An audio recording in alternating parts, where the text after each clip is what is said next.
My mother's voice carried across the dining room table, bright and proud in a way that made my chest tighten before I even registered the words. Completely self-made, not a penny of help from anyone. She was talking about Marcus, my younger brother, 28 years old, new house, new car, life that looked like a commercial for the American dream. I sat across from him at Sunday dinner, fork halfway to my mouth, and watched him duck his head in that modest way he had, like the praise embarrassed him. It didn't, though, I could tell. My father nodded, cutting into his pot roast with the kind of satisfaction that came from watching your investment pay off. Except he just said there was no investment. Self-made. I turned the phrase over in my mind while my mother kept talking, her hands moving in excited little gestures. 4 bedrooms, can you imagine? And that neighborhood, the schools are supposed to be excellent. You should see the kitchen, Victoria. Granite countertops, one of those big islands. I made a sound that could have been interest. My mother took it as encouragement. He worked so hard for this. That's what happens when you really apply yourself, when you make smart choices. She looked at me then, just for a second, and I felt the familiar weight of that look. The one that said I was fine, I was doing okay, but I wasn't the story she wanted to tell. Marcus worked in sales, medical devices, something like that. Good job, decent salary, but not 4-bedroom house in a good school district money. Not at 28, not 4 years out of college. I was 32. I lived in a 1-bedroom apartment in a complex where the parking lot flooded every time it rained hard. I worked as a program coordinator for a nonprofit that did good work with no budget. My salary was enough to cover rent, groceries, my car payment, and the minimum payment on my student loans. Some months it wasn't even enough for that. Victoria, you're so quiet tonight. My mother's attention swung back to me, and I realized I'd been staring at my plate. Just tired, I said. Long week. You work too hard. She said it like a criticism, not sympathy. Like I was doing something wrong by working the hours it took to keep my head above water. I thought about telling her I'd been looking at certification programs. There was one that could help me move into a management role, maybe get a salary that didn't require a calculator and a prayer every month. But the program cost $3,000, and I didn't have $3,000. I didn't have $300. Actually, I said, I've been thinking about going back to school. Just a certification program, but it could really help with my career. My mother made a soft humming sound. That's nice, honey. She turned back to Marcus. Are you going to paint the living room or leave it that beige color? That was it. That's nice, honey. Then back to Marcus and his granite countertops. I looked at my brother. He was scrolling through photos on his phone, showing our parents the backyard, the deck, the finished basement. He looked happy. He looked settled. He looked like someone who'd figured it out. I felt mean for the thought that came next, but I couldn't stop it. How? Not how in the general sense. I knew how people bought houses. Down payment, mortgage, decent credit. But how specifically? How did Marcus, 4 years younger than me, 4 years less work experience, end up here while I was still trying to figure out how to afford a dentist appointment? Victoria, are you sure you're okay? My father's voice cut through my thoughts. I'm fine. I smiled. The smile I'd gotten good at over the years. The one that said I was happy for everyone, that I wasn't keeping score, that I didn't notice the way conversations bent around Marcus like he was the sun. Dinner ended the way it always did. My mother packed leftovers for Marcus, the good containers, the ones that sealed properly. She sent me home with a sleeve of crackers that had been open too long. I didn't say anything. I hugged her goodbye, told her I'd see her next week, and drove back to my apartment in the dark. The stack of bills was waiting on my kitchen counter. I'd left them there this morning, couldn't deal with them before work. Electric, internet, credit card, student loans. I sat down and started opening envelopes, writing down numbers, doing the math that never quite worked. Marcus's house kept flashing through my mind. 4 bedrooms, granite countertops, good school district, self-made. I pulled up his Instagram on my phone. There were already photos from tonight, posted an hour ago. My parents in his new living room, my mother beaming, my father's arm around Marcus's shoulders. The caption, "Grateful for family and all the blessings." I scrolled back through his feed. The house, the car, a new sedan, nothing flashy but new.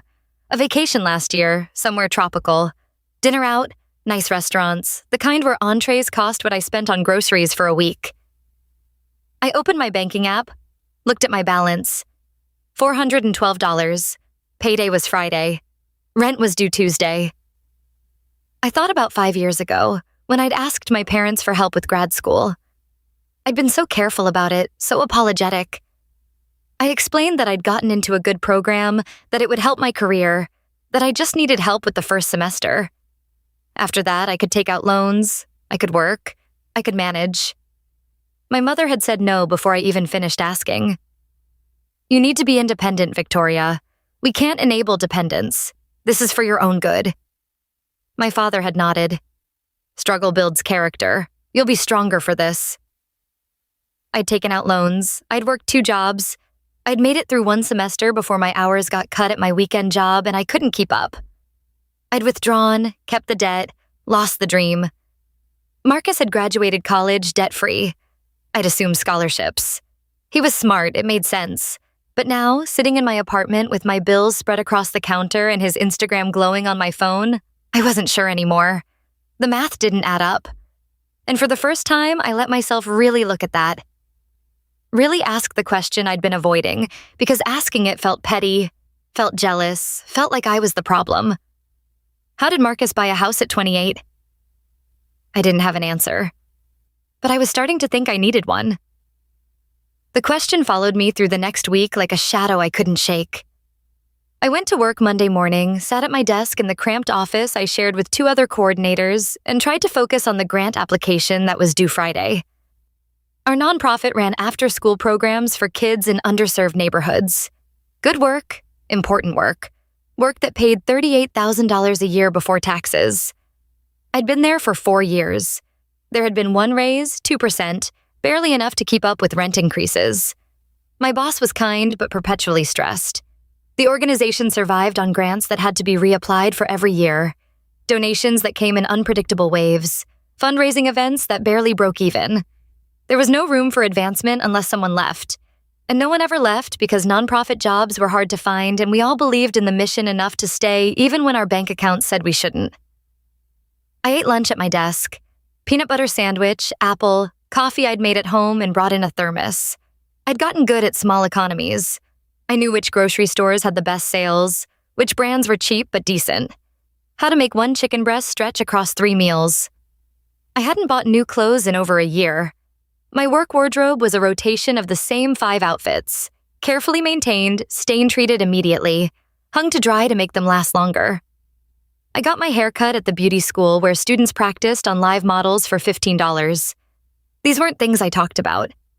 Not because I was ashamed exactly, but because talking about them made them more real, made it harder to pretend I was doing fine. My coworker Sarah asked if I wanted to go out for lunch. There was a new place down the street. I said I'd already brought something. She looked at my sandwich and didn't push. After work, I stopped at the grocery store. I had a list, a budget, a calculator app open on my phone. $40 for the week. I bought the store brand everything, skipped the produce that wasn't on sale, stood in the cereal aisle doing math to figure out the per ounce cost. At the register, the total came to $43. I put back the box of granola bars. I drove home to my apartment. 1 bedroom, 700 square feet, built in the 70s and showing its age. The carpet was beige and stained in places the landlord had tried to clean before I moved in. The kitchen was narrow, barely room for 1 person.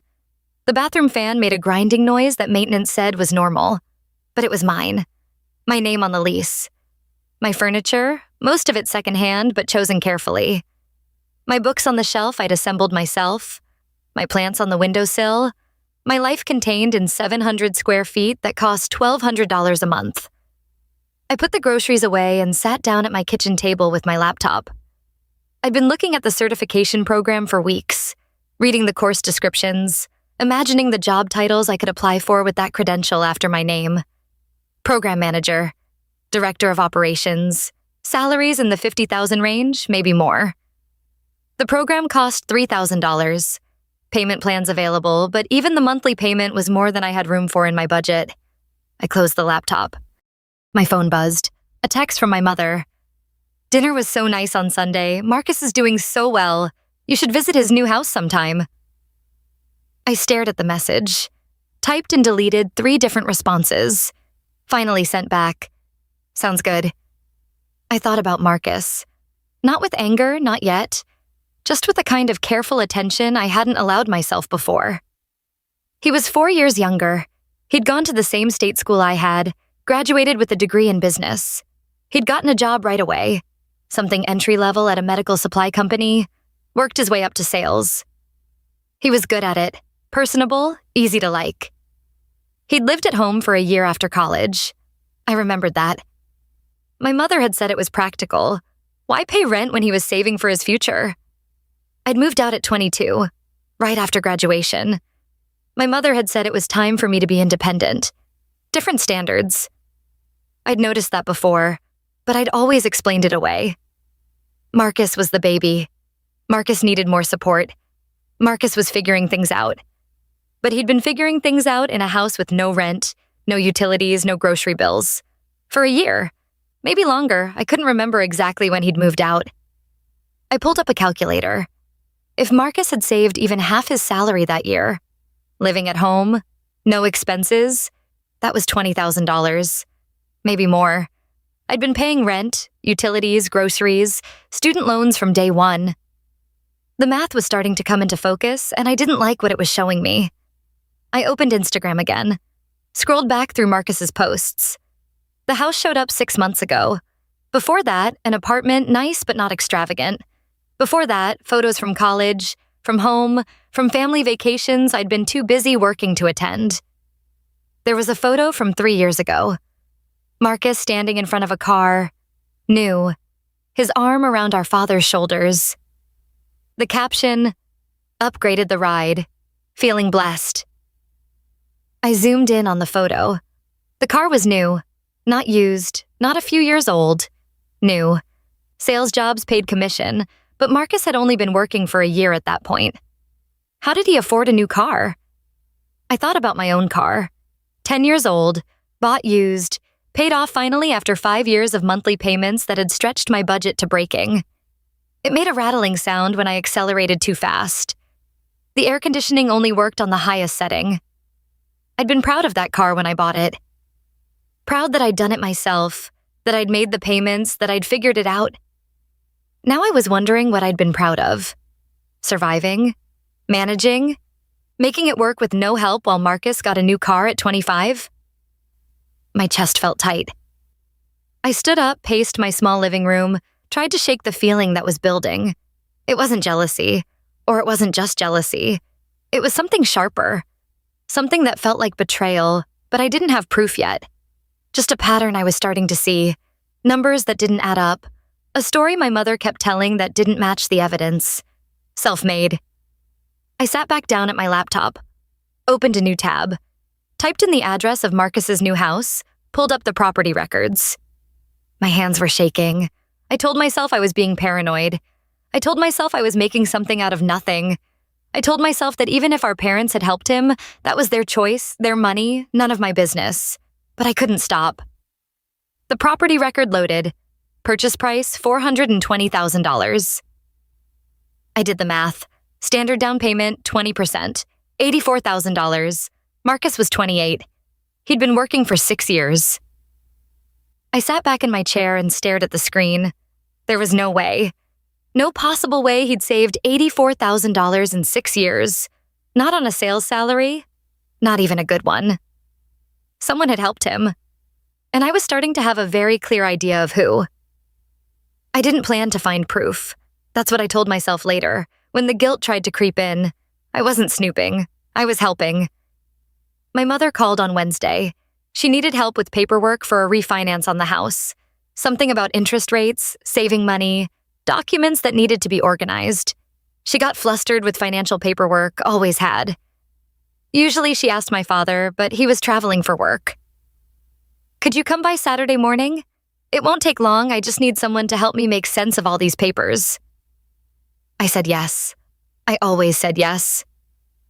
Saturday morning, I drove to my parents' house, the same house I'd grown up in, a split level in a neighborhood that had been built in the 80s. Neat lawn, two-car garage, the kind of house that said middle-class stability without flash. My mother had papers spread across the dining room table.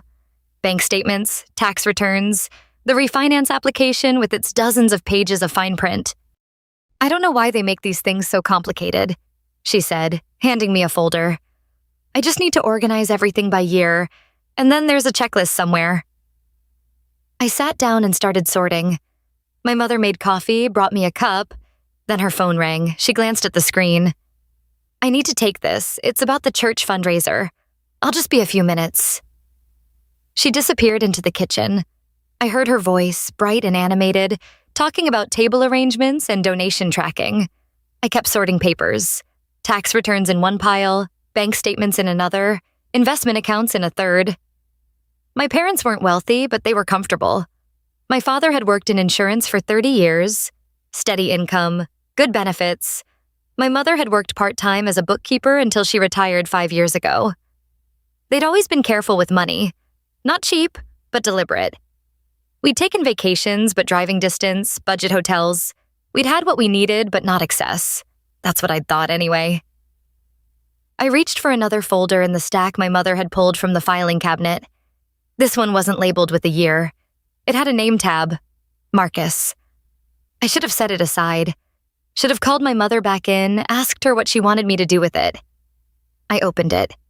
The first document was a loan agreement, 5 years old, co-signed by my parents, $40,000. The purpose line said, "Personal loan, education expenses." I stared at it, read it again. $40,000. 5 years ago, Marcus had been in his last year of college. I'd been working 2 jobs, trying to make grad school work, drowning in the loans I'd taken out because my parents said they couldn't help. My hands started shaking. I turned to the next page. A gift letter, the kind you needed for a mortgage application, dated 2 years ago. $60,000 given to Marcus for a down payment on a property, signed by both my parents. The paper crinkled in my grip. Next page, tuition payment receipts. $25,000 paid directly to Marcus's university over 4 years. Not loans, payments. I couldn't breathe right. I pulled out my phone, hands fumbling, and started taking photos. The loan agreement, the gift letter, the tuition receipts. I didn't think about whether I should. I just did it, fast, before my mother came back. There were more documents, a car loan, co-signed, insurance payments, a letter from a financial advisor about a trust fund distribution. I photographed everything. My mother's voice got louder in the kitchen. She was wrapping up the call. I closed the folder, put it back exactly where I'd found it, and picked up the refinance checklist with shaking hands. My mother came back into the dining room. "Sorry about that. Where were we?" "Just finishing the sorting," I said. My voice sounded normal. I don't know how. We spent another 20 minutes organizing the paperwork. My mother chatted about the fundraiser, about a recipe she wanted to try, about whether she should get the living room repainted. I made sounds of agreement. I don't remember what I said. When we finished, she walked me to the door, hugged me, thanked me for helping. "You're always so good with this kind of thing," she said. "So organized." I drove home.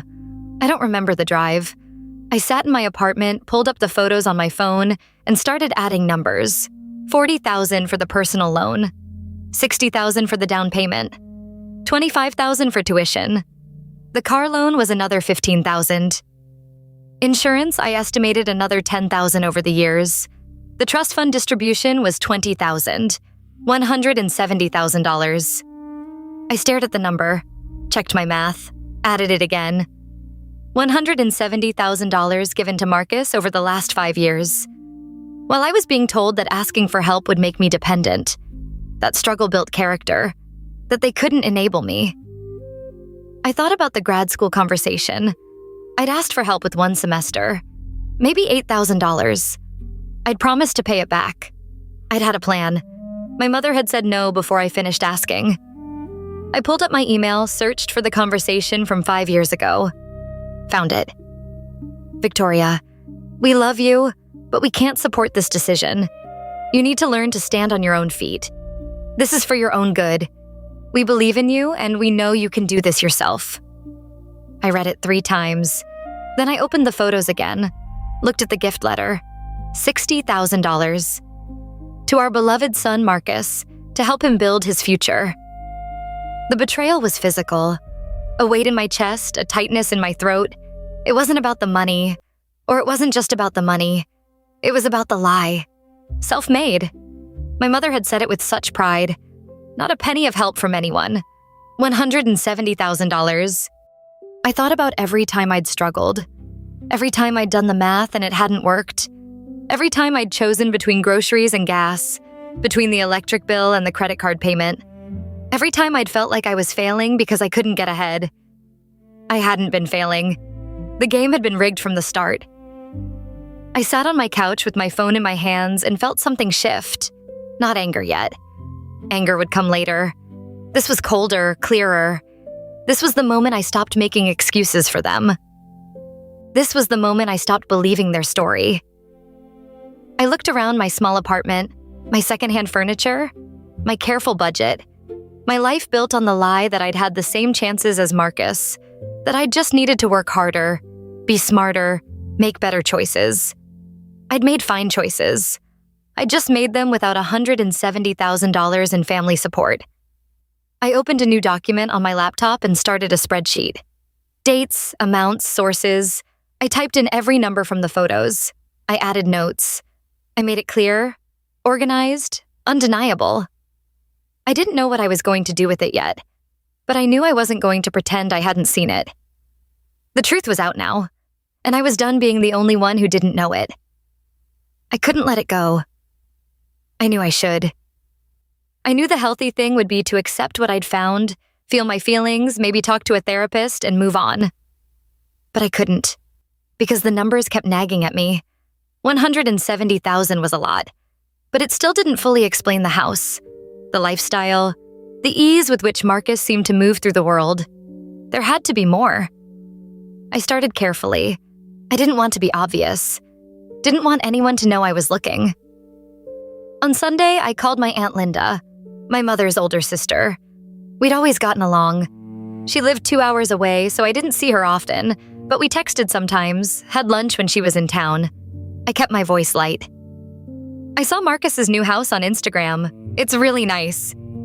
"Oh, it's beautiful," Linda said. "Your parents must be so proud. They were so generous with the down payment." My stomach dropped. "Yeah, they mentioned that." I hadn't mentioned it. She had. "Well, they've always been generous with him," Linda continued. "I think it's wonderful. Family should help family." I made a non-committal sound. Linda kept talking about her own kids, her garden, a trip she was planning. I barely heard her. They were so generous with the down payment. It wasn't a secret. Not to Linda. Not to the extended family. Just to me. After I hung up, I sat very still. The betrayal had layers. It wasn't just that they'd helped Marcus. It was that everyone knew except me. I was the only one who'd been told the story about self-made success and character-building struggle. I was the only one they'd lied to. I opened my laptop and went back to the property records for Marcus's house. I'd looked at the purchase price before, but I hadn't dug deeper. I dug deeper. The deed listed 3 names: Marcus, and both my parents. They weren't just co-signers on the mortgage, they were co-owners. I pulled up the mortgage information. The loan was in all 3 names. My parents were legally responsible for that house. If Marcus couldn't pay, they would. I thought about my own apartment, my name alone on the lease, my income alone on the application, my risk alone if I couldn't make rent. I kept digging. The car Marcus drove, the new sedan from 3 years ago. I found the registration through a public records search. My father's name was on the title. Not co-signed, owned. My father owned Marcus's car. I pulled up my own car registration. My name. Just mine. I started going through my memories differently now, looking for patterns I'd missed. Marcus had lived at home for a year after college. I'd moved out immediately. Different standards, I'd thought. But now I wondered if there had been a reason they'd wanted me out. Harder to hide the help they were giving Marcus if I was there watching. I remembered Marcus's college years. He'd worked part-time, but not much. He'd been in a fraternity, gone on spring break trips, always seemed to have money for going out. I'd assumed loans, or maybe he was just better at managing money than I was. I pulled up my own college records. I'd worked 20 hours a week, sometimes more. I'd skipped spring break every year. I'd bought used textbooks, eaten ramen, walked instead of driving to save gas money. I found my student loan statements, $60,000 in debt. I'd been paying it down for 10 years. I still owed $32,000. I went back to the photos from my parents' filing cabinet. Found the tuition receipts for Marcus, $25,000 paid directly to the university. He'd still taken out loans then, but $25,000 less than he would have otherwise. I wondered if he even knew. If he knew how much they'd paid, or if they'd just quietly handled it and let him think he'd done it mostly himself. I opened a new browser tab and searched for financial gifts, tax implications, family loans. I learned about gift tax exclusions, about how parents could give a certain amount per year without reporting it. I learned about structured giving, about trusts, about all the ways money could move between family members quietly, legally, invisibly. I thought about my own financial history, every time I'd asked for help. Grad school. No. Help with the security deposit when I'd had to move suddenly because my landlord sold the building. No. A loan when my car broke down and the repair cost more than I had saved. No. Every time, the same message. Independence. Character. For your own good. I pulled up my email and searched for every conversation I'd had with my parents about money. I copied them into a document. I read them in order, chronologically, watching the pattern emerge. We can't enable dependence. You need to learn to manage on your own. This is how you build a strong foundation. We believe in you, and we know you can do this yourself. Every message was kind, supportive even, framed as belief in my capability. But next to the photos of Marcus's loan agreements, his gift letters, his co-signed everything, the messages looked different. They looked like excuses. I made a second spreadsheet. This one tracked every time I'd asked for help and been denied, the amounts I'd asked for, the reasons they'd given, $8,000 for grad school. Can't enable dependence, $1,200 for a security deposit. Need to learn to manage on your own, $800 for a car repair. This is how you build a strong foundation. Total, I'd asked for over 10 years, $22,000. Total they'd given Marcus in the same period, $170,000. The numbers were so stark they didn't feel real. I sat back and stared at my laptop screen. 2 spreadsheets, one with what Marcus had received, one with what I'd been denied. The anger was starting now, not the cold clarity from before. This was hot, rising, hard to contain. I'd believed them. That was the part that hurt most. I'd believed I needed to be independent. I'd believed struggle was building my character. I'd believed they were being fair, that they were teaching me something valuable. I'd believed I was the problem, that I wasn't working hard enough, wasn't smart enough with money, wasn't making the right choices. But the problem wasn't me. The problem was that I'd been playing a completely different game than Marcus, and no one had told me. I thought about every time I'd felt like a failure. Every time I'd looked at my bank account and felt shame. Every time I'd compared myself to Marcus and wondered what I was doing wrong. I hadn't been doing anything wrong. I'd just been doing it without help while being told everyone else was too. My phone buzzed. A text from my mother. "Are you coming to dinner next Sunday? I'm making your favorite." I looked at the message for a long time. Then I typed back, "I need to talk to you. Can I come by this week? Just us." She responded immediately. "Of course, honey. Is everything okay?" I didn't answer that. I just sent, "Thursday afternoon work for you?" "Yes. I'll make coffee." I put my phone down and looked at my spreadsheets again, printed them out, put them in a folder. I wasn't sure exactly what I was going to say yet, but I knew I was done pretending I didn't see it. And I knew my mother was going to have to look at it too. Thursday afternoon, I parked in my parents' driveway and sat in my car for a full minute before getting out. The folder was on the passenger seat. I'd printed everything. The photos from their filing cabinet, the spreadsheets, the emails. All of it organized, clear, undeniable. My hands were steady. That surprised me. I'd expected to be shaking, to be nervous, but I felt calm. Cold, maybe, but calm. My mother opened the door before I knocked. She was smiling, wearing the cardigan I'd given her for Christmas 2 years ago. "Come in, honey. I just made a fresh pot of coffee."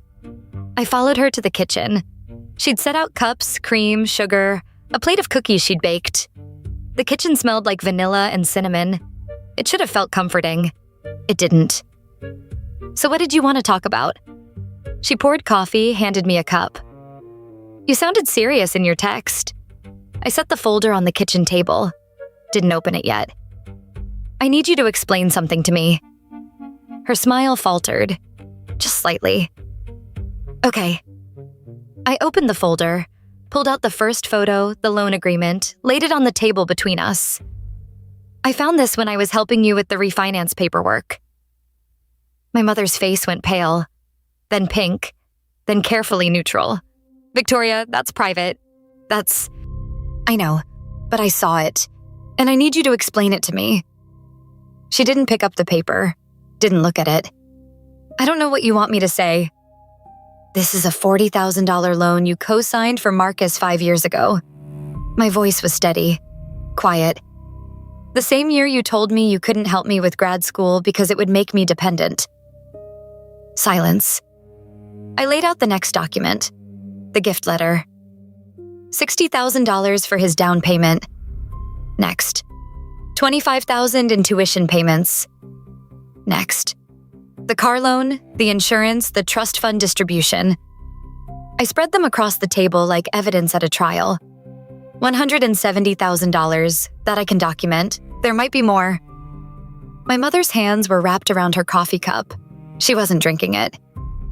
"You don't understand," she said finally. "Then help me understand." She looked at the papers, then away. Marcus needed help getting started. I needed help getting started. "It's different." "How?" She took a breath. I watched her choose her words carefully. "Marcus has always struggled with money management. He's not as naturally capable as you are. We knew if we didn't help him, he'd make mistakes that would hurt him long term." The words landed like a slap. "So you gave him $170,000 because he's bad with money." "We gave him support because he needed it." "I needed it too. I asked you for $8,000 for grad school. You said no." "That was different. You were asking us to fund a choice. Marcus needed help with necessities." I pulled out my phone, opened the photos. "This is Marcus in Turks and Caicos last year. Was that a necessity?" My mother's jaw tightened. "That's not fair." "What's not fair is that you told me struggle builds character while you were writing checks to Marcus. We were trying to help him build a foundation." "What do you think I was trying to do?" Her voice rose slightly. "You've always been so capable, Victoria, so independent. We knew you'd be fine. You didn't need us the way Marcus did." There it was, the logic I'd suspected but hadn't heard out loud until now. So because I was capable, I didn't deserve help. But because Marcus wasn't, he deserved everything. That's not what I'm saying. That's exactly what you're saying. She set her coffee cup down hard enough that it rattled. You're twisting this. We did what we thought was best for both of you. Different children need different things. Different children, not equal children. It's not about equal, it's about what each of you needed. I pulled out the spreadsheet, the one that listed every time I'd asked for help and been denied, slid it across the table. I asked you for help 12 times in 10 years. You said no every single time. You told me it was for my own good, that I needed to be independent, that you believed in me. My mother glanced at the paper, looked away. Did you believe in me, Mom? Or did you just not want to spend money on me? That's a horrible thing to say. Is it? Because from where I'm sitting, it looks like you had plenty of money to spend. You just chose to spend it on Marcus. We made the choices we thought were right. For who? Because they weren't right for me. She stood up, started pacing. You don't know what it's like trying to raise 2 children, trying to make sure they both turn out okay. We did our best. Your best was lying to me? We didn't lie. I picked up the loan agreement. You told me Marcus was self-made. You said it at dinner 2 weeks ago. Not a penny of help from anyone. That was a lie. We were proud of him. You were proud of the story you made up, the one where he did it all himself. My mother's eyes were wet now. Why are you doing this? Why are you trying to ruin everything? I'm not trying to ruin anything. I'm trying to understand why you treated us so differently. We didn't treat you differently. We treated you according to what you needed. I needed help, Mom. I asked for it. You said no. You said it would make me weak. But giving Marcus $170,000 didn't make him weak? Marcus is different. How? How is he different in a way that makes him deserve help and me deserve nothing? She didn't answer. I stood up. I'm not asking you for money now. I don't want it. I just need you to stop lying about what happened. Stop telling people Marcus is self-made. Stop pretending you gave us the same chances. Victoria, please. Stop pretending I failed because I wasn't good enough, when the truth is I was just doing it alone. You didn't fail. Look at you. You have a job, an apartment. You're doing fine. I'm doing fine because I had no choice. But I could have done better if you'd helped me the way you helped him. My mother was crying now. I don't know what you want me to say. I want you to admit it. I want you to say you treated us differently, that you gave him more, that the story you've been telling isn't true. She shook her head. I can't. We did what we thought was right. I picked up the folder, put all the papers back inside. Then we don't have anything else to talk about. Victoria, don't leave like this. I walked to the door. She followed me. You're being unfair, she said. You're making this into something it's not. I turned back. I'm making this into exactly what it is. You chose Marcus over and over, and you told me it was for my own good. We love you both the same. No, you don't. You might think you do, but love isn't just a feeling. It's action, and your actions were clear. I left, got in my car, drove away. My mother didn't call after me. I cried on the drive home, but not the way I expected. Not sad crying, angry crying, the kind that felt like something breaking open. I'd wanted her to admit it, to say yes, we treated you differently and we're sorry. She couldn't, or wouldn't, and that told me everything I needed to know. My mother called 6 times over the next 2 weeks. I didn't answer. She left voicemails that started apologetic and ended defensive. I don't understand why you're so upset. We only ever wanted what was best for you. You're being unfair. I deleted them. My father called once, left a message that was shorter, colder. Your mother is very hurt. I think you owe her an apology. Call when you're ready to be reasonable. I didn't call back. Marcus texted. Mom said you guys had a fight. What's going on? I stared at that message for a long time. Typed and deleted 3 different responses. Finally sent, ask Mom to show you the folder I left on her kitchen table.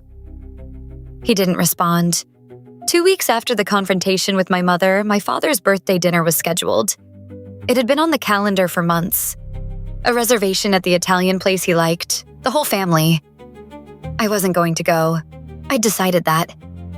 I was done with family dinners, done with pretending. But then I thought about it differently. They wanted me to disappear quietly, to be upset in private, to eventually get over it, to come back and pretend nothing had happened. That's what they expected. I wasn't going to give them that. I texted my mother. I'll be at dinner Saturday. She responded immediately. Oh, I'm so glad. We can talk then. We weren't going to talk. Not the way she meant. Saturday evening, I drove to the restaurant with the folder on my passenger seat. I'd made copies of everything. Clean, organized, labeled. I arrived exactly on time. My parents were already there, seated at a round table in the back. Marcus and his wife Emily were there too. Emily smiled when she saw me, warm and genuine. She had no idea what was coming. "Victoria!" My mother stood, tried to hug me. I let her briefly, then sat down across from Marcus. "I'm so glad you came," my mother said. I was worried. My father nodded at me, didn't smile. "Victoria." "Dad, happy birthday." The server came, took drink orders. My mother tried to fill the silence with chatter about the menu, about how nice the restaurant was, about a sale she'd seen at the store. I waited until the drinks arrived, until everyone had ordered food, until the server left and we were alone. Then I pulled out the folder. "I have something I need to share with everyone." My mother's face went tight. "Victoria, not here." "Yes, here." I opened the folder, pulled out the first set of papers, laid them in the center of the table where everyone could see. "These are financial documents I found 2 weeks ago. They show money that Mom and Dad have given to Marcus over the last 5 years." Marcus leaned forward. "What are you talking about?" I pointed to the loan agreement. $40,000, co-signed loan 5 years ago. Next document. $60,000, gift for down payment on your house. Next, $25,000 in tuition payments. I kept going. The car loan, the insurance, the trust fund, all of it laid out like cards in a hand. Total documented, $170,000. Emily's eyes were wide. Marcus had gone very still. My mother's voice was sharp. "This is private family business." It became my business when I found out I was lied to. My father set his water glass down hard. "That's enough." "No, it's not."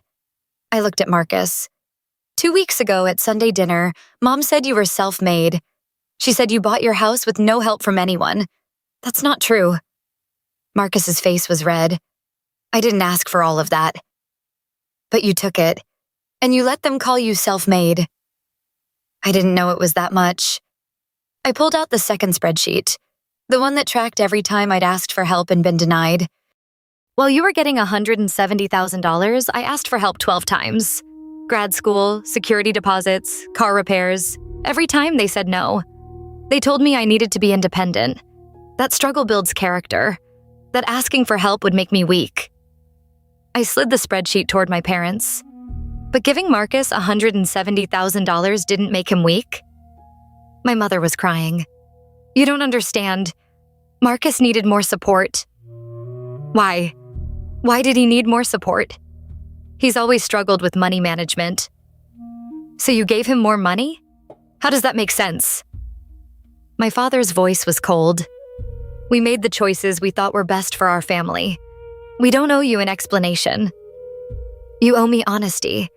You told me Marcus was self-made. You praised him for doing it alone. That was a lie." Marcus spoke quietly.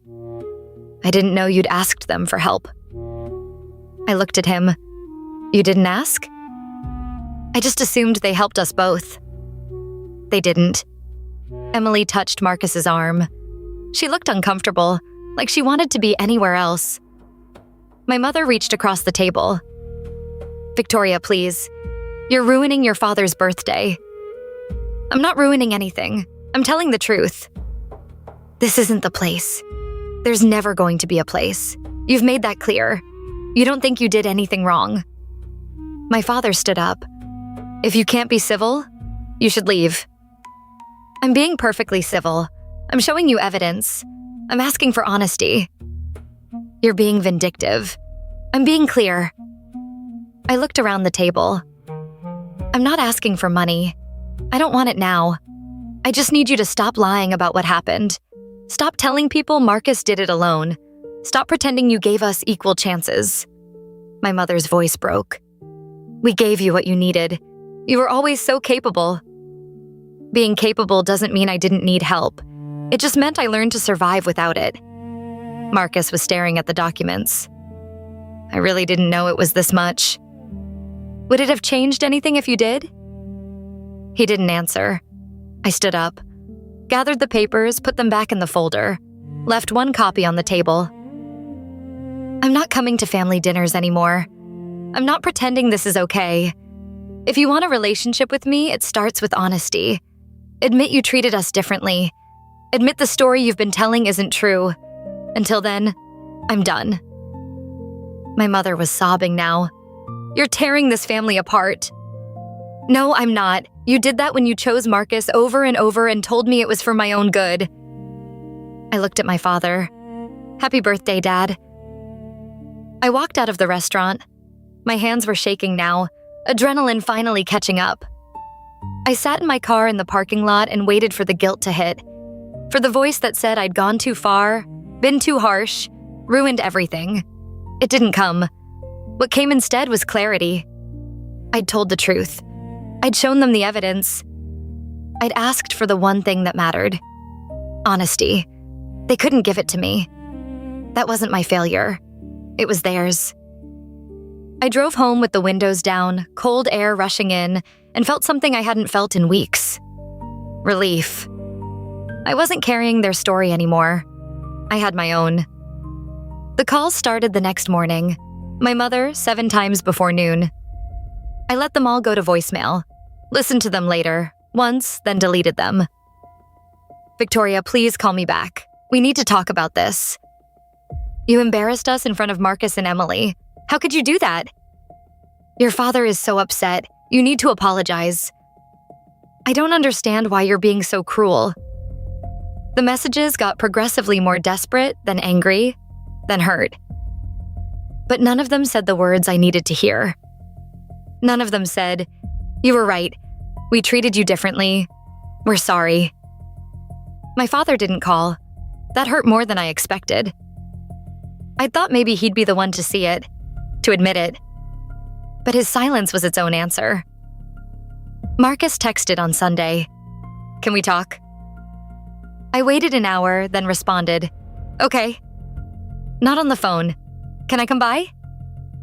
I almost said no, but something in me wanted to hear what he had to say. Tuesday evening, 6 o'clock. He showed up exactly on time. I let him in, didn't offer coffee, didn't sit down.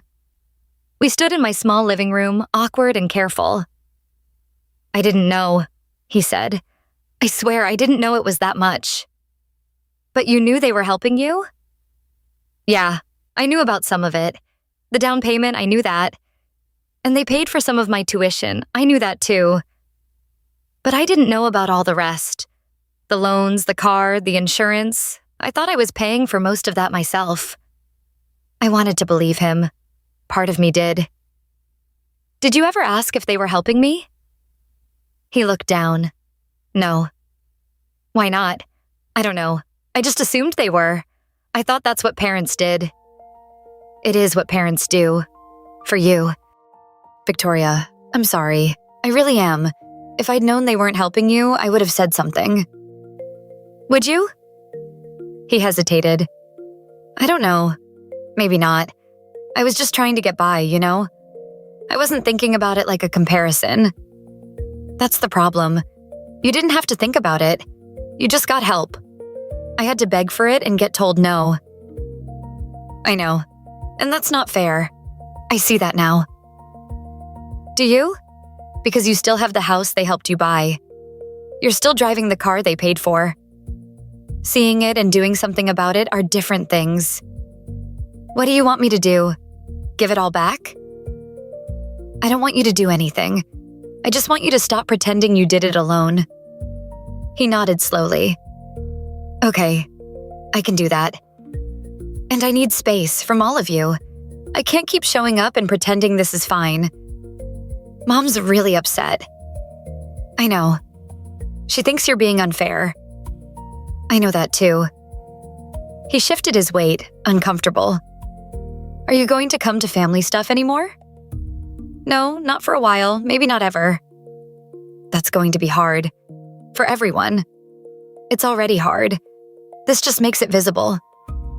He left a few minutes later, hugged me at the door, awkward and brief, said he was sorry again. I believed he meant it. I also knew it didn't change anything. The next week, my Aunt Linda called. I almost didn't answer, but I was tired of avoiding everyone. "Victoria, your mother called me. She's very upset." "I know." "She said you accused them of favoritism, that you made a scene at your father's birthday dinner." "I didn't make a scene. I showed them evidence." There was a pause. "Evidence of what?" I told her. "All of it. The loan agreements, the gift letters, the tuition payments, the $170,000, the 12 times I'd asked for help and been denied." Linda was quiet for a long time. "I didn't know they'd said no to you," she said finally. "I knew they were helping Marcus. Your mother talked about it sometimes, but I thought they were helping you too." "They weren't." "That's not right." Hearing her say it, someone from the family saying it out loud, made something in my chest loosen. "No, it's not." "What are you going to do?" "I'm not going to family dinners anymore. I'm not going to pretend this is okay. If they want a relationship with me, they need to be honest about what they did." "That's fair," Linda said. "I'm sorry, honey. You deserved better." I cried after we hung up. Not sad crying, relief crying. Someone believed me. Someone saw it. My mother called Linda after that. I know because Linda texted me. "Your mom is trying to convince me you're overreacting. I told her I disagree. Just so you know." The family narrative was forming. I heard it through Linda, through a cousin who reached out, through the silence from people who didn't reach out at all. My mother's version. Victoria is going through something. She's always been sensitive. She's jealous of Marcus. She's making a big deal out of nothing. I didn't fight it. Didn't try to convince anyone. The people who mattered would see the truth. The ones who didn't weren't worth the energy. I stopped going to Sunday dinners, stopped responding to my mother's texts, stopped checking in with my father. It felt like amputation. Painful, necessary, clean. My mother sent a card 2 weeks later. Inside, she'd written, "I love you. I'm sorry you're hurting. I hope someday you'll understand we only ever wanted what was best for you." No admission, no acknowledgement. Just sorry I was hurting, like my pain was the problem, not what they'd done. I put the card in a drawer and didn't respond. Marcus texted occasionally. "How are you doing?" "Thinking about you." "Mom asks about you." I responded sometimes, briefly. I wasn't angry at Marcus, not really.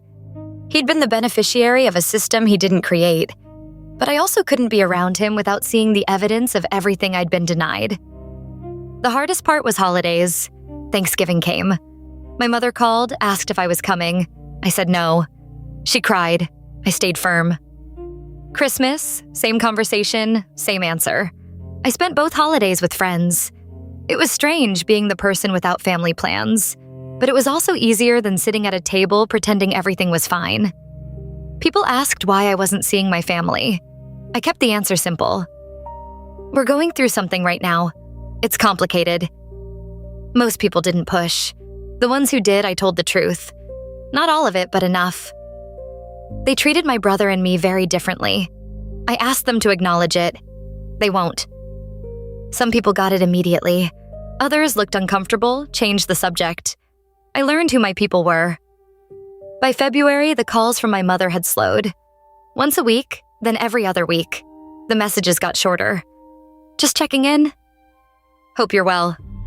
She'd stopped asking me to come back. Stopped trying to explain. Stopped apologizing for my hurt. She'd moved on to acceptance. Not acceptance of what she'd done. Acceptance that I wasn't coming back. I'd moved on too. Not to forgiveness, not to reconciliation, to something quieter.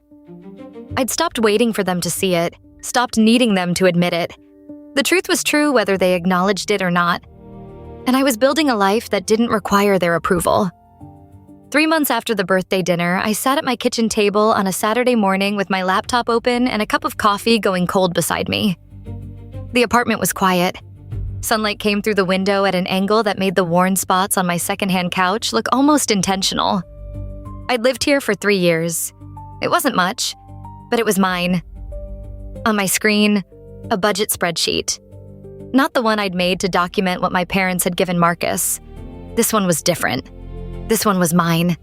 Income, expenses, savings goals, the certification program I'd enrolled in, payment plan carefully calculated, $50 a week. I could manage that. I'd started the program a month ago. Online classes, evenings and weekends, slow but steady progress. No loans this time, no asking for help. Just me, figuring it out, one payment at a time. It would take me a year to finish, maybe longer, but I'd finish. Next week, I had a job interview, program manager position at a larger nonprofit. Better salary, better benefits, room to grow. I might not get it, but I was qualified. I'd earned that. My phone buzzed. A text from Linda. Lunch next week? My treat. I smiled, typed back. Tuesday work? Perfect. See you then. Linda had become my family in a way my parents never quite had. She checked in. She listened. She didn't try to fix it or minimize it. She just saw me. That was enough. I looked around my apartment, the furniture I'd collected piece by piece from thrift stores and Facebook Marketplace. The bookshelf I'd assembled myself, slightly crooked but functional. The plants on the windowsill that I'd kept alive through trial and error. The stack of bills on the counter was smaller now. I'd paid off one credit card. The student loans were still there, would be for years, but I was making progress. Everything in this space I'd built myself. Not because I was more capable than Marcus, not because struggle built character, but because I'd had no choice, and I'd done it anyway. My mother had called last week. I'd answered, surprising both of us. Victoria, I didn't think you'd pick up. I almost didn't. A pause. How are you? I'm okay. I miss you. I didn't say I missed her too. I wasn't sure if I did. I missed the idea of her, maybe. The mother I'd wanted her to be. Mom, I need you to understand something. I'm not coming back to family dinners. I'm not pretending this didn't happen. If you want to see me, it has to be different. Different how? Honest. You have to stop telling people Marcus is self-made. You have to stop acting like you treated us the same. Victoria, I don't know how many times I can apologize. You haven't apologized, not really. You've said you're sorry I'm hurt. That's not the same as being sorry for what you did. Silence. I don't think I can give you what you want, she said finally. I know. So where does that leave us? I don't know, but I'm not going to keep pretending for your comfort. We'd hung up shortly after. It wasn't closure. It wasn't reconciliation. It was just truth, spoken plainly. I didn't know if we'd ever have a real relationship again. Maybe we would someday, if she could admit what she'd done. Maybe we wouldn't. I was learning to be okay with that uncertainty. I closed the budget spreadsheet and opened my email. A message from my boss asking if I'd be interested in leading a new program initiative. More responsibility, small raise, recognition of the work I'd been doing. I typed back yes. My phone buzzed again. This time, Marcus. Emily and I are having people over next month. Barbecue. Would you want to come? I stared at the message. Thought about his house, the one my parents had helped him buy. Thought about standing in his backyard, making small talk, pretending. I typed, I don't think I'm ready for that yet. He responded quickly. I understand. Let me know if that changes. It might change. Someday. Or it might not. I was learning that I didn't owe anyone my presence. Not even family. Especially not family who couldn't see what they'd done. I stood up, stretched, looked out the window. My car was in the parking lot, the one I'd bought myself, paid off myself. 10 years old, rattling and imperfect, but mine. I thought about the version of myself from 6 months ago. The one who'd sat at that Sunday dinner and listened to my mother praise Marcus's self-made success. The one who'd felt the tightness in her chest and pushed it down, told herself she was being petty, being jealous, being the problem. I wasn't that person anymore. I knew the truth now. I'd seen the evidence. I'd asked for honesty and been denied it. And I'd decided that was their failure, not mine. I didn't need them to admit it for it to be true. I didn't need their approval to know my own worth. I didn't need their version of the story to understand what had really happened. I had my own story now. It wasn't the story of the daughter who wasn't good enough, who didn't work hard enough, who couldn't figure it out. It was the story of the woman who'd built a life with no help, who'd survived a rigged game and come out standing, who'd asked for the truth and when she didn't get it, decided she didn't need their permission to know it anyway. My apartment was small. My furniture was secondhand. My car was old. My student loans were still there, a weight I carried every month, but I'd chosen every piece of this life. I'd earned it. Not because struggle built character, but because I'd had the strength to keep going when no one was helping. That was mine. They couldn't take it. They couldn't rewrite it. I picked up my coffee, took a sip even though it was cold, opened my laptop again and looked at the certification program syllabus. Week 5. I was on track. I thought about where I'd be in a year. Certification complete. Maybe a new job. Maybe still in this apartment, maybe somewhere else. I didn't know exactly.